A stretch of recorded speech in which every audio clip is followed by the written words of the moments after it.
Hello बच्चों, welcome to GCC 11th। आज की क्लास में हम आज की वीडियो के अंदर क्लास 11th का चैप्टर नंबर 3 जिसका नाम है ट्रिग्नोमेट्री फंक्शंस, आज हम लोग उसको स्टार्ट करेंगे। और इस वीडियो में हम लोग केवल बेसिक डिस्कस करेंगे ताकि चीज़ें क्या हो हमारी ट्रिग्नोमेट्री के बहुत ही ईजिली वे में समझ आ सके।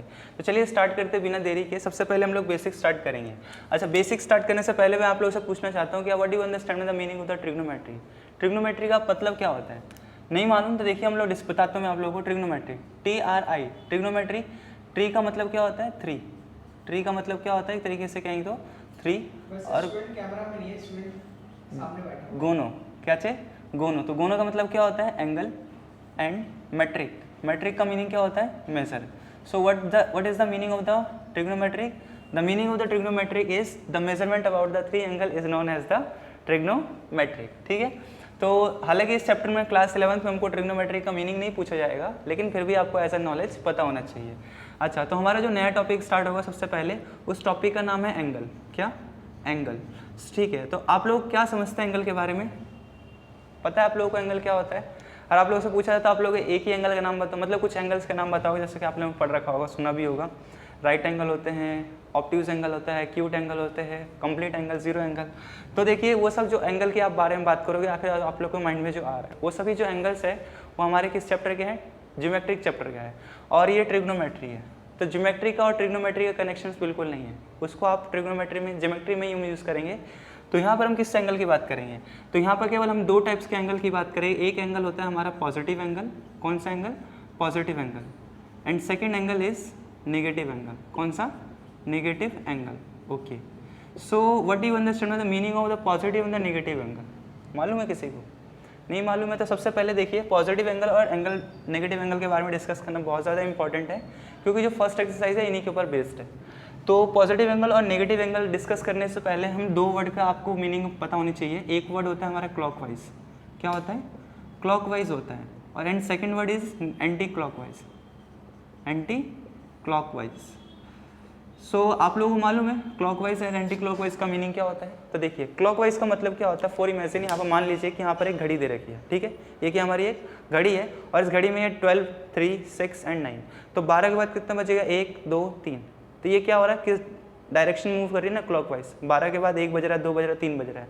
तो ये इसी क्या कहलाएगा? हमारा क्लॉकवाइज कहलाएगा। यानी कि 12 के बाद 1 बजना, ये क्या हो गया हमारा? डायरेक्शन कौन सी होगी? क्लॉकवाइज की होगी। और एंटी क्लॉकवाइज क्या? 12 के बाद कितना? 1 ना बजकर कितना बजेगा? 11 बजेगा। तो उसको हम लोग क्या कहेंगे? Anti clockwise. तो एंटी क्लॉकवाइज मतलब घड़ी की उल्टा दिशा, और क्लॉकवाइज मतलब घड़ी की दिशा में। ओके। सो ये था हमारा क्लॉकवाइज और एंटी क्लॉकवाइज का मीनिंग। तो डिस्कस करते हैं फर्स्ट पॉजिटिव एंगल क्या होता है। तो फर्स्ट पार्ट हम डिस्कस करते हैं व्हाट इज पॉजिटिव एंगल। तो देखो पॉजिटिव एंगल में क्या होता है? एक लाइन होती है हमारे पास जिसको हम लोग कहते हैं बेस लाइन भी कह सकते हैं। कौन सी लाइन? Base line. बहुत बढ़िया। एक बेस लाइन होती है और एक होती है terminal line. Terminal, TERMINAL, terminal line. अगर ये आप लोग डायग्राम देखोगे तो आप लोगों की NCERT की जो फर्स्ट पेज है थर्ड चैप्टर का, उसके पेज पर फर्स्ट पेज पर ये डायग्राम बना हुआ है। तो देखो बेस लाइन है और एक टर्मिनल लाइन है। तो बेस लाइन का मतलब क्या होता है? एक ऐसी लाइन जो कि क्या है? मूवेबल नहीं है, वो कभी भी मूव करेगी नहीं, वो क्या है? फिक्स्ड है, इसलिए उसको क्या कहा जा रहा है? Base line. But terminal line क्या कहती है? बेस लाइन को कहती है भाई अगर आप मूव नहीं करना चाहते कोई बात नहीं, बट मेरे को क्या करने दीजिए? मूव कर दीजिए। तो टर्मिनल लाइन क्या होती है? एक ऐसी लाइन जो कि क्या होती है? मूविंग करती है, मूविंग लाइन है। ठीक है। बट ये क्या है? बेस लाइन मूवेबल है, ये मूव नहीं कर सकती। ठीक है। अच्छा, तो जो टर्मिनल लाइन है वो क्या करती है? बेस लाइन से इस डायरेक्शन में मूव करती है। तो इस डायरेक्शन का नाम क्या है? ज़रा ध्यान से देखो, ये क्या हो रहा है? घड़ी की उल्टा दिशा में जा रहा है। घड़ी तो ऐसे मूव करती है, लेकिन ये क्या हो रहा है? अपोजिट डायरेक्शन में जा रहा है। तो ये कौन सा डायरेक्शन हो गया हमारा? Anti clockwise. तो जब भी ध्यान रखना, जब भी टर्मिनल लाइन नेगेटिव यानी कि एंटी क्लॉकवाइज मूव कर रहा है तो हमेशा यहाँ पर एंगल कैसा बनेगा? पॉजिटिव एंगल बनेगा। कौन सा एंगल बनेगा? पॉजिटिव एंगल, क्योंकि हमने अभी डिस्कस किया पॉजिटिव एंगल के बारे में। अच्छा, तो एक मैं आपको हिंट बता रहा हूँ जिससे आप लोग इस चीज़ को याद कर सकते हो कि एंटी क्लॉकवाइज होगा तो ही हमारा क्या होगा? पॉजिटिव एंगल बनेगा। A4 क्या होता है? A4 एक तरीके से देखा जाए तो एंटी क्लॉकवाइज, एंटी क्लॉकवाइज। और क्या होता है? A4 क्या होता है? A4 ऐड होता है या नहीं होता? तो A4 एंटी क्लॉकवाइज और A4 ऐड। जब भी terminal line anti clockwise move करेगी तो एंगल कैसा बनेगा? पॉजिटिव बनेगा। ये याद हो गया। ठीक है। अब बाकी जो इसका दूसरा होगा अपोजिट आप याद कर सकते हो। अच्छा, तो सेकंड एंगल कौन सा है हमारा? Negative angle. तो नेगेटिव एंगल क्या होता है हमारा अगर डिस्कस किया जाए तो? नेगेटिव एंगल की अगर हम बात करते हैं तो नेगेटिव एंगल में क्या होता है कि मान लीजिए कि ये क्या हमारी एक बेस लाइन है, ये क्या हमारी बेस लाइन है। अब बेस लाइन में क्या होगा, जो टर्मिनल लाइन होगी वो क्या थी, अब क्या करेगी, क्लॉकवाइज मूव करेगी। तो क्लॉकवाइज मूव करने के लिए हम ये वाला डायग्राम बनाते हैं। तो ये कौन सी लाइन होगी हमारी, टर्मिनल लाइन होगी। तब ये टर्मिनल लाइन क्या कर रही है, अब किस डायरेक्शन में मूव कर रही है, वो नीचे की तरफ आई है ना। तो ये ऊपर थी तो एंटी क्लॉकवाइज, और ये क्या है, यहाँ पर बेस लाइन से नीचे आया। अब ये देखो ये डायरेक्शन नीचे आ रही है, तो कौन सा डायरेक्शन हो गया, क्लॉकवाइज। तो क्लॉकवाइज में कौन सा एंगल बनेगा हमारा, नेगेटिव एंगल बनेगा। ये बात क्लियर है। अच्छा, तो क्लॉकवाइज में कौन सा एंगल, एंटी क्लॉकवाइज यानी कि नेगेटिव। क्लॉकवाइज में हमारे साथ नेगेटिव एंगल बनेगा। तो ये था हमारा पॉजिटिव एंगल और नेगेटिव एंगल का कॉन्सेप्ट। ये चीज़ें समझ में आ गई आप लोगों को, ठीक है। फटाफट से इसको आप नोट कर लो।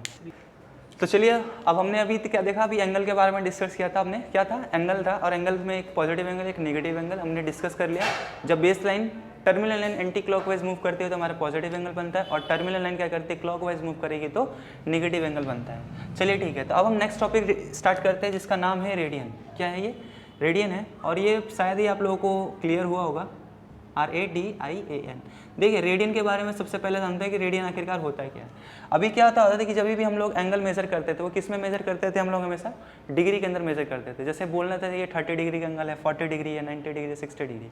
बट अब क्या करेंगे, रेडियन को क्या करेंगे, अब हम लोग जो एंगल है, क्या चीज़, एंगल को अब हम किस में मेजर करेंगे, रेडियन में मेजर करेंगे।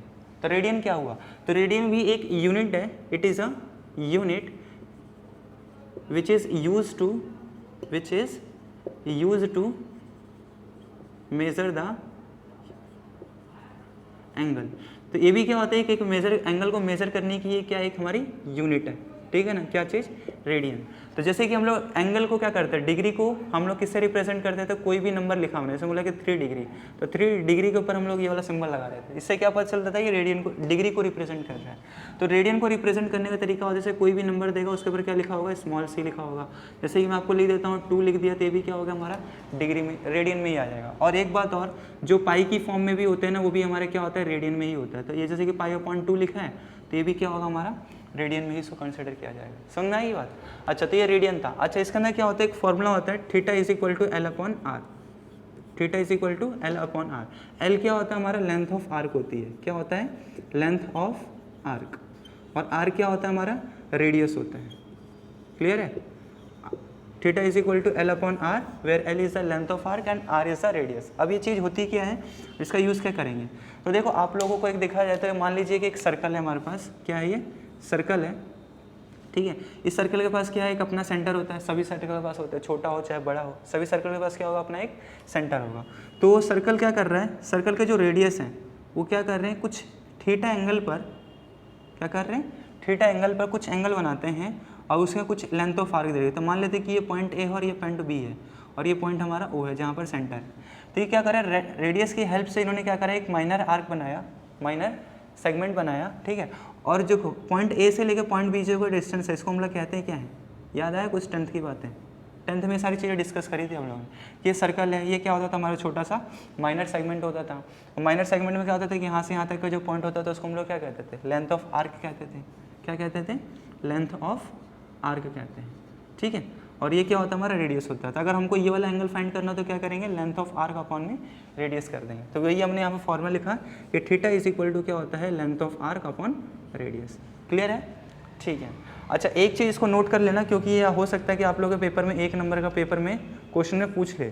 क्या पूछेगा, MCQ अंदर ही पूछ सकता है कि 1 रेडियन की वैल्यू कितनी होती है, 1 रेडियन की वैल्यू कितनी होती है। जैसे कि आप लोग बोलो 1 मिनट में कितने सेकंड्स होते हैं, तो आप बोलोगे 60 सेकंड। 1 घंटे में कितने मिनट होते हैं, तो 60 मिनट। उसी तरीके से 1 रेडियन में कितनी डिग्री वैल्यू होती है, तो 1 रेडियन में हमारा होता है 57 डिग्री 16 मिनट और 22 सेकेंड। समझ में आया। तो 1 रेडियन की वैल्यू कितनी होती है, 57 डिग्री 16 मिनट एंड 22 सेकेंड। तो ये याद कर लेना आप लोग, बहुत ज़्यादा इंपॉर्टेंट है। अच्छा, कुछ चीज़ें एक बार थोड़ा सा यहाँ पर आपको बता रहा हूँ बेसिक में, जो कि यूज़ होगा हमारे चैप्टर के अंदर, और हमको बार बार ही वो चीज़ हमको लिखनी नहीं पड़ेगी। जैसे कि मैं पूछता हूँ कि 1 घंटे में कितने मिनट होते हैं, तो आप बोलोगे 60 मिनट होगा। तो कैसे लिखेंगे इसको, 60 मिनट लिखेंगे। मैं बोलूँगा 1 मिनट में कितने सेकेंड्स होंगे, तो आप बोलोगे 60 सेकेंड होते हैं। ये कैसी बात है, ये सब चीज़ें तो आती हैं, ठीक है, आप लोगों को आता है, मैंने मना नहीं किया। लेकिन क्या है कि इसमें हम लोग क्या कर रहे हैं, 60 मिनट को लिखने के लिए हम मिनट लिख रहे हैं, सेकंड लिख रहे हैं तो हम लोग सेकंड लिख रहे हैं। लेकिन अब हमारी 11वीं क्लास में आ चुके हैं। अभी 11वीं क्लास में आने का मतलब हमारी स्टैंडर्ड क्वालिटी बढ़ जानी चाहिए। हर एक चीज़ की क्वालिटी बढ़ती है क्योंकि हमने सब्जेक्ट भी कैसा चुन रखा है, मैथ्स चुना है, तो कुछ ना कुछ तो होना चाहिए ताकि हम लोग लगे कि हाँ भाई ये साइंस के बच्चे हैं, मैथ्स के बच्चे हैं जो कि 11th क्लास में पढ़ते हैं। तो थोड़ी स्टैंडर्ड क्वालिटी यूज़ करनी पड़ती है। तो देखो तो क्या यूज़ करेंगे, जैसे कि याद रखना, जैसे कि ये नंबर लिखा है, इसके ऊपर अगर एक स्लैश लगा हुआ है तो इसका मतलब होता है मिनट को ही रिप्रेजेंट कर रहा है। किसको मिनट को रिप्रेजेंट करता है, ये मिनट को रिप्रेजेंट कर रहा है। तो इसको रीड कैसे करेंगे, 1 मिनट रीड किया जाएगा। ओके, तो 1 मिनट में कितने सेकंड्स होते हैं, तो 1 मिनट में हमारा होता है 60 सेकंड, सबको मालूम है। अब यहाँ पर देखो मैंने एक ना लगाकर मैंने कितने लगाए हैं, 2 लगाए हैं। तो 2 लगाने का मतलब ये है कि ये क्या चीज़ को किसको रिप्रेजेंट करता है, हमारा सेकंड को रिप्रेजेंट करता है। क्लियर है, ठीक है। तो अब क्या होगा, मैंने इसलिए आपको ये वर्ड बताया क्योंकि हम बार बार ही हर जगह क्या करेंगे, मिनट को मिनट नहीं लिखेंगे, सेकंड को सेकंड नहीं लिखेंगे। तो किसका यूज़ करेंगे हम, इन्हीं सिंबल्स का यूज़ करके हमको मिनट और सेकंड से रिप्रेजेंट किया जाएगा। क्लियर है इतनी चीज़ें, फटाफट से इसको नोट कर लो, बाकी हम नेक्स्ट टॉपिक में डिस्कस करते हैं। तो हमने चीज़ें क्या डिस्कस करी, रेडियन के बारे में डिस्कस किया। रेडियन क्या होता है, theta is equal to L upon R करेंगे, 1 रेडियन की वैल्यू 57 डिग्री 16 मिनट 22 सेकेंड्स होते हैं। चलिए फटाफट से नोट कर लो। तो चलिए आप लोगों ने नोट कर लिया, सबसे पहले हमने क्या डिस्कस किया बताओ, पहले रिवीजन कर लिया थोड़ा सा। क्या आपने नोट किया, सबसे पहले हम लोगों ने डिस्कस किया एंगल के बारे में। 2 तरीके के एंगल थे, पॉजिटिव एंगल और एक नेगेटिव एंगल। जब टर्मिनल लाइन क्या करेगी, क्लॉकवाइज मूव करेगी तो नेगेटिव एंगल बनता है और एंटी क्लॉकवाइज मूव करेगी तो पॉजिटिव एंगल बनता है। फिर हमने क्या डिस्कस किया, रेडियन के बारे में डिस्कस किया, जहाँ पर हमने एक फॉर्मूला डिस्कस किया, क्या होता है, theta is equal to L upon R, where L is the length of arc and R is the radius. Okay, फिर हमने देखा कि 1 रेडियन की वैल्यू कितनी होती है, याद हुआ किसी को, जल्दी याद हुआ तो जल्दी से अप्लाई कर दो फटाफट से। तो कितना होता है 1 रेडियन की वैल्यू, तो यहाँ पे दोबारा लिखता हूँ मैं, 1 रेडियन की जो वैल्यू होती है वो होता है हमारा 57 डिग्री 16 मिनट 22 सेकेंड। और हमने क्या किया यहाँ पर, यहाँ एक चीज़ और हमने सीखा कि जो हमारा मिनट होता है उसको हम लोग 1 से एरो से डिफरेंट करते हो, या सेकंड होता है उसको 2 से करते हैं। ठीक है, तो इस चीज़ को आपको क्या करना है, बार बार रिवीजन करते रहना ताकि ये वैल्यू आपको भूले ना। पेपर में 1 नंबर में क्वेश्चन पूछा जाएगा ये, और जब आएगा तो फिर बोलोगे कि हमें बोला गया था लेकिन हमने करा नहीं, तब क्या कर सकते हैं कि ये जो 16 मिनट है, कितने मिनट में 1 डिग्री बनता है, कितने मिनट में 1 डिग्री बनता है, 1 डिग्री बनता है।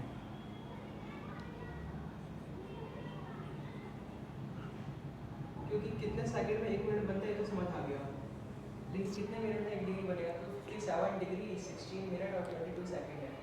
अच्छा, तो 1 डिग्री में कितना रेडियन बनेगा, आप ये कहना चाह रहे हैं, कितना मिनट 1 डिग्री में कितना मिनट बनेगा, तो ये कितने मिनट में कितना डिग्री बनेगा, बात तो वही हो गई है ना, कि कितने मिनट में मतलब कितने मिनट में 1 डिग्री बनेगा। क्योंकि ये जो 16 मिनट है वो डिग्री देखो से कम तो होता है। 1 मिनट में क्या होता है, 1 मिनट में कितने डिग्री का एंगल बनता है हमारा, 360 डिग्री का बनेगा। 1 मिनट में 1 मिनट में कितना बनेगा, 360, क्योंकि हाँ एक बार घूमेगी घड़ी तो कितना होगा, 360 डिग्री का बन गया। लेकिन आपने बोला क्या चीज़, मेरे को डिग्री सेकंड निकालना है, कि 1 मिनट में कितना सेकंड बनेगा, है ना। तो इसको क्या, कितने डिग्री का एंगल बने, तो इसको 60 से डिवाइड कर दो, क्योंकि 1 मिनट में कितना सेकंड होता है, 60 सेकंड। तो इसको डिवाइड करोगे कितना आ जाएगा, 6 आ जाएगा। तो 1 मिनट में कितने डिग्री का एंगल बन गया हमारा, 6 डिग्री का एंगल बना। आई चीज़ें क्लियर होगी, तो ये चीज़ें याद रखें, 7 डिग्री फिर 16 मिनट और 22 सेकंड क्यों लिखा है, क्योंकि इसको हमने रेडियन में कन्वर्ट किया ना। और इसको अभी समझने के लिए अभी हम लोग कुछ फॉर्मूले डिस्कस करेंगे, जिससे आप लोगों को क्लियर हो जाए कि हम लोग रेडियन की वैल्यू मतलब जो डिग्री में दी होती है उसको रेडियन में कैसे निकाला जाता है और रेडियन को डिग्री में कैसे निकालते हैं। ठीक है, तो इसके लिए हम क्या करते हैं, डिस्कस करते हैं। 2 फॉर्मूले होते हैं हमारे पास। पहला होता है convert degree into radian. Okay, क्या चीज़ formula, convert degree into radian. Radian अगर हमको डिग्री में वैल्यू गिवन है और उसको रेडियन में जानना होगा तो कैसे किया जाएंगे, आपका भी यही क्वेश्चन था ना, कि अगर हमको डिग्री में वैल्यू दी होगी तो उसको रेडियन में कैसे कन्वर्ट करेंगे। आपने लिख दिया 1 degree is equal to 1 radian equals to 57 degree. तो देखिए, अगर इसके लिए सबसे पहले फॉर्मूला बताते हैं आपको कि अगर आपको किस में जाना है, रेडियन में निकलना है, आपकी अगर वैल्यू रेडियन में निकालना होगा तो क्या करेंगे, इसके अंदर हम लोग पाई अपॉन 180 डिग्री इनटू में क्या करेंगे, डिग्री कर देंगे, जो भी हमको डिग्री की वैल्यू गिवन होगी। ओके, और एक बात याद रखना, मैं आप लोगों को बता रहा हूँ, शायद ये आप लोगों को डिस्कस नहीं किया होगा, अपने स्कूल वगैरह में नहीं बताया हुआ होगा, लेकिन मैं आप लोगों को बता रहा हूँ क्या चीज़, जब भी हम लोग डिग्री रेडियन में निकालेंगे, पाई की वैल्यू हमको यहाँ पे पुट ही नहीं करनी। क्या करना है, पाई की वैल्यू हमको यहाँ पे पुट नहीं करना, पाई को आप पाई ही रहने दो। ठीक है, जो हमारी पाई दे रखी है, पाई की वैल्यू हमको पुट नहीं करना है, जो उससे लिखा है वैसे तरीके से रखना है। अच्छा, तो एक सा एग्जांपल देखते हैं। अगर हम एग्जांपल का डिस्कस करते हैं, तो मैंने आपको बोला कि आपको दे रखा है, मान लो कितना 6 डिग्री दे रहा है, 6 डिग्री छोड़ दो, 30 डिग्री दे रहा है। कितना दिया है, 30 डिग्री दे रखा है, और इसको क्या करना है, आपको रेडियन में कन्वर्ट करना है। ठीक है, अच्छा, रेडियन में कन्वर्ट करने के लिए क्या करेंगे, फॉर्मूला सबसे पहले लिखना है। फॉर्मूला क्या था हमारा रेडियन कन्वर्ट करने के लिए, radian is equal to pi upon 180 degree, into में क्या था हमारा डिग्री था। ओके, तो फॉर्मूला हमने लिखा, फॉर्मूले को हमने बॉक्स में पैक कर दिया। अच्छा, तो अब क्या करें, इनकी वैल्यू पुट करते हैं। तो वैल्यू पुट करने के लिए पाई की वैल्यू की जगह पाई ही रहने देंगे, 180 की जगह 180, और इनटू में डिग्री कितना दे रखा हमको, क्वेश्चन में कितना दिया था डिग्री की वैल्यू 30 डिग्री, तो यहाँ 30 पुट कर देंगे। अब क्या कर दो, इससे काट दो, कट गया था कितना हुआ 6 आ गया, तो रेडियन की वैल्यू कितनी होगी पाई अपॉन 6, तो रेडियन कितना आ गया हमारा पाई अपॉन 6 आ गया। तो क्लियर है, सिंपल है, इसी क्वेश्चन है, ज़्यादा मुश्किल करने की जरूरत नहीं है। क्लियर है ना, चलिए ठीक है। अब हम दूसरे फॉर्मूले को डिस्कस करते हैं। दूसरे में क्या होगा, अभी हमने क्या करा, डिग्री से रेडियन में कन्वर्ट किया। अब दूसरे फॉर्मूले में क्या होगा, इसको हम इस तरह भी समझ सकते हैं कि पाई की वैल्यू 180 है, पाई की वैल्यू 180 डिग्री, तो अगर 30 डिग्री रिप्रेजेंट करना है तो 180.6 यानी पाई अपॉन 6। हाँ कह सकते हैं। और एक भी बात ही कह सकते हैं कि जो हमारी ट्रिग्नोमेट्री है, ये भी मैं आपको बात बताने वाला था, आपको नोट करके नेक्स्ट वाले स्टेप में जब फॉर्मूला कंप्लीट हो जाता है, कि जो हमारी पाई होता है, क्या चीज़ पाई, अगर मैं आप लोगों से पूछूं पाई की वैल्यू कितनी होती है, तो आप लोग क्या बताओगे, 22/7 बताओगे, या तो एक बता सकते हो 3.14 होता है। लेकिन ये भी फॉर्मूला कब यूज़ होता है, पाई की वैल्यू ये वाली कब यूज़ होती है, जब हम लोग क्या करते हैं, न्यूमेरिकल बनाते हैं सरफेस एरिया वॉल्यूम से रिलेटेड। लेकिन हमको क्या करना है, ट्रिग्नोमेट्री में इसका भी यूज़ नहीं करना है। पाई की वैल्यू 22/7 इसके अंदर पुट ही नहीं करना है। कब, जब हम ये यूज़ करेंगे। तो क्या करना है, जब भी हमको रेडियन से डिग्री में जाना होगा, तो ये भी बात याद रखना है कि जो पाई की वैल्यू होती है 180 डिग्री होती है। कितनी होती है, 180 डिग्री, ये इक्वल होती है। ठीक है, अभी हम डिस्कस करेंगे कैसे होता है, अभी बताते हैं इसको। सेकेंड टॉपिक स्टार्ट करते हैं। ठीक है, तो सेकेंड टॉपिक क्या हमारा, convert, okay, VERT, convert of degree into radian, degree into radian. हमने फर्स्ट टॉपिक में क्या देखा कि हम लोग जैसे रेडियन को हम किस में कन्वर्ट कर रहे थे, डिग्री में कन्वर्ट कर रहे थे। तो आज हमारा जो सेकंड टॉपिक है वो क्या होगा हमारा, कि convert into radian, degree into radian. Degree से हमको अगर रेडियन में कन्वर्ट करना होगा किसी भी डिजिट को, तो कैसे किया जाता है वो चीज़ देखते हैं। तो देखो एक एग्जाम्पल लेता हूँ, जैसे कि आप लोगों को सबसे पहले एक फॉर्मूला सबसे पहले समझो। अगर डिग्री से हमको रेडियन में कन्वर्ट करना होगा तो क्या होगा, तो फॉर्मूला होता है degree is equal to 180 upon pi into radian. Okay, और एक बात याद रखना है कि कल मैंने जो हमने पढ़ा था फर्स्ट फॉर्मूले में, क्या चीज़, अगर रेडियन हमको फाइंड करना तो वहाँ पर हम लोग पाई की वैल्यू को यूज़ नहीं करते थे। कब, जब हमको रेडियन फाइंड करना होता है तब वहाँ पर पाई की वैल्यू यूज़ नहीं करते। बट अगर आपको डिग्री निकालना है तो डिग्री में हम क्या करेंगे, पाई की वैल्यू को यूज़ करना है 22/7 यूज़ करना है। ओके, पाई की वैल्यू कितना यूज़ करेंगे, 22/7 यूज़ करेंगे। कब, जब हम डिग्री की वैल्यू फाइंड करते हैं। हाँ, तो मैंने क्या कहा अभी आप लोगों को कि हमने रेडियन में देखा था कि रेडियन में हम लोग पाई की वैल्यू को यूज़ नहीं करते थे। बट अगर हमको डिग्री फाइंड करनी है तो डिग्री में क्या करेंगे, हम लोग पाई की वैल्यू कितना यूज़ करेंगे, 22/7 यूज़ करेंगे। फॉर एग्जांपल अगर हम देखते हैं, जैसे कि आपको लिख रखा है कितना, आपको दे रखा है क्वेश्चन के अंदर, मान लीजिए मान लीजिए आपको 2 डिग्री दे रखा है, 2 रेडियन दिया है, 2 रेडियन क्या करना है, डिग्री में कन्वर्ट करना है। तो सबसे पहले क्या होगा, फर्स्ट स्टेप ये रहेगा कि हमको फॉर्मूला लिखना है रिलेटेड, क्या कन्वर्ट करना था, डिग्री में। तो डिग्री इज इक्वल टू कितना होता है, 180 अपॉन पाई इंटू में रेडियन। अच्छा, रेडियन की वैल्यू कितनी गिवन है हमको क्वेश्चन के अंदर, 2। तो हम लोग फॉर्मूले के अकॉर्डिंग पुट करेंगे 180, और डिग्री निकालनी है तो हमको पाई की वैल्यू पुट करेंगे कितना, 22/7। तो 7 को ऊपर लेके जाएंगे तो ये ऊपर आ जाएगा, इंटू में रेडियन की वैल्यू कितनी है हमारी 2, तो 2 लिख देंगे। अब इसको सॉल्व करो तो क्या हो जाएगा, काटेंगे तो कितना होगा 11, और ये कितना हो गया, 180 को 7 से मल्टीप्लाई करो, कितना होगा 18 126, यानी कि 1260, और अपॉन में कितना हो जाएगा 11। अब इसको क्या करना है, इसको डिवाइड करो आपस में। अब इसको डिवाइड करना है तो मैं इसको आपको बगल में दिखा देता हूँ करके। जैसे कि हमने 11 को क्या करा, 1260 से डिवाइड करेंगे तो कितना हो गया, 11 × 11 माइनस करेंगे 1, और ऊपर से कितना हो गया 16, फिर 11 × 11 कितना होगा 5, और ऊपर से उतारेंगे कितना 0, तो कितना हो गया 50। ठीक है, अब कितना हो जाएगा, 11 4 44, अब कितना माइनस करेंगे 6, तो 6 आ गया। अब देखो रिमाइंडर कितना बचा हमारे पास, 6 बच गया। ठीक है, और हमारा क्वेश्चन कितना आया 114, तो इसको क्या लिखना है, बस इतना लिखो 114 और डिग्री लगा देंगे। ठीक है, अब जो हमारा रिमाइंडर बचा है उस रिमाइंडर में क्या करेंगे, अब हम लोग 60 से मल्टीप्लाई करेंगे। क्या करेंगे, 60 से मल्टीप्लाई करेंगे। अच्छा, 60 से मल्टीप्लाई करेंगे तो कितना हो जाएगा, 360 आ जाएगा। अभी जो 360 आया है, इस 360 को क्या करना, दोबारा 11 से हम लोग क्या करेंगे, डिवाइड करेंगे। तो फिर 360 को आपने क्या करेंगे, 11 से इसको डिवाइड करो, तो 11 से डिवाइड करेंगे तो कितना हो, 11 3 33, माइनस करेंगे कितना हो जाएगा 3, ऊपर से उतारेंगे 0, 11 2 जाए कितना हो जाएगा 22, माइनस करें कितना आएगा, रिमाइंडर 8 बचा। ठीक है, तो अब हमारा क्वेश्चन कितना है, 32 आया है, तो अब कितना लिखेंगे 32। अच्छा, डिग्री के बाद क्या आएगा, मिनट, कहा था ना हम लोगों ने, कल हमने पढ़ा था कि एक रेडियन की जो वैल्यू कितनी होती है, क्या होती है एक रेडियन की वैल्यू, 57 डिग्री 16 सेकेंड 16 मिनट और 22 सेकंड होती थी। तो डिग्री के बाद क्या आता है, डिग्री के बाद आता है मिनट। तो हमने क्या करा, डिग्री के बाद हमने मिनट में कन्वर्ट किया। और कैसे किया, जो हमारा रिमाइंडर था उसको मल्टीप्लाई करा 60 से, और जो 360 आया उसको हमने 11 से दोबारा डिवाइड करा। अब कितना रिमाइंडर हमारे पास 8 है। अब 8 को क्या करेंगे, दोबारा 60 से डिवाइड मल्टीप्लाई करेंगे। क्यों, क्योंकि अब मिनट के बाद क्या आता है सेकंड, तो सेकंड में उसको कन्वर्ट करेंगे। तो फिर कितना आएगा आंसर, 480 आएगा। और 480 को भी क्या करना है, हम पहले वाले डिवाइडर से क्या करेंगे, डिवाइड करेंगे। तो कितना है 11। अब 11 4 से कितना होता है 44, माइनस करेंगे कितना होगा 4, और ऊपर से उतारा हम लोगों ने कितना 0। 11 3 से कितना हो गया 33, और माइनस करने पर कितना आ गया 7। अब कितना हो गया हमारे पास 43 आया, और रिमाइंडर कितना बच गया 7। तो क्वेश्चन कितना है 43। अब क्या हो जाएगा सेकंड।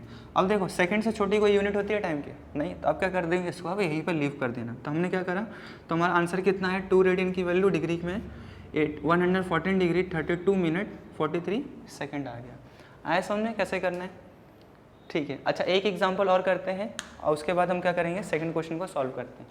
फिर इसके बाद ये टॉपिक कंप्लीट हो जाएगा, फिर हम लोग नेक्स्ट क्लास में नई वाली वीडियो को देखेंगे, ठीक है।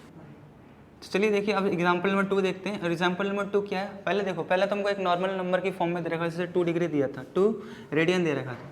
अब हमको मान लो कि रेडियन में नंबर ना देगा, अब हमको क्या देगा, वो पाई की फॉर्म में ही हमको देता है। फॉर एग्जाम्पल मान लो कि आपको दे रखा है π/6 दिया है, और ये भी क्या हमारा एक रेडियन का फॉर्म ही है। तो क्या करेंगे इसको, अब इसको भी बोल दे कि रेडियन डिग्री में कन्वर्ट करो। तो फॉर्मूला सबसे पहले स्टेप हमारा क्या, फॉर्मूला लिखेंगे सबसे पहले, डिग्री इज इक्वल टू कितना होता है 180/π, और इंटू में क्या होता है रेडियन। अच्छा, तो रेडियन की वैल्यू कितनी दे रखी है हमको π/6, तो π/6 लिखेंगे। 180 की जगह 180 अपॉन में देखो पाई लिखा है तो पाई लिख देंगे। अब इसकी वैल्यू पुट मत करो, क्यों, क्योंकि हमको रेडियन में किस में दे रखा, पाई की फॉर्म में दे रखा है। अच्छा, तो मल्टीप्लाई करेंगे तो रेडियन कितना हो गया π/6, और पाई से पाई क्या हो गया, कैंसिल हो गया। तब कितना इसको काट दो, कितना 6 3 18, और ये 0, तो कितना हो गया, डिग्री कितना आ गया 30 डिग्री। तो हमारा आंसर कितना आ गया 30 डिग्री आ गया। आया समझ में कि नहीं आया, बड़ा ईजी क्वेश्चन था, और इसको सॉल्व कर लेना आप लोग। तो चलिए फिर ठीक है, आज की एक्सरसाइज यहीं पे कंप्लीट होती है। और बाकी कुछ क्वेश्चन इंपॉर्टेंट क्वेश्चंस होंगे जो कि हम क्या करेंगे, एक वीडियो में बनाएंगे जिसमें सारे चैप्टर के होंगे, पूरी एक्सरसाइज के। अब नेक्स्ट वीडियो जो होगी हमारी सेकंड एक्सरसाइज से रिलेटेड होगी, और वहाँ पर हम लोग करेंगे क्वाड्रेंट रूल के बारे में पढ़ेंगे। किसके बारे में पढ़ना है हम लोगों को, तो आप लोग इसके बारे में, अगर आप लोगों को जिसको मालूम है उसको आप लोग प्रैक्टिस कर लेना, जो कि हम सेकंड वीडियो में करेंगे, तो उसको आपको रिवीजन हो सके एक तरीके से। नहीं होगा तो फिर हम लोग उसको क्या करेंगे, रिवाइज करेंगे, और बड़े ही ईजी वे में। ओके।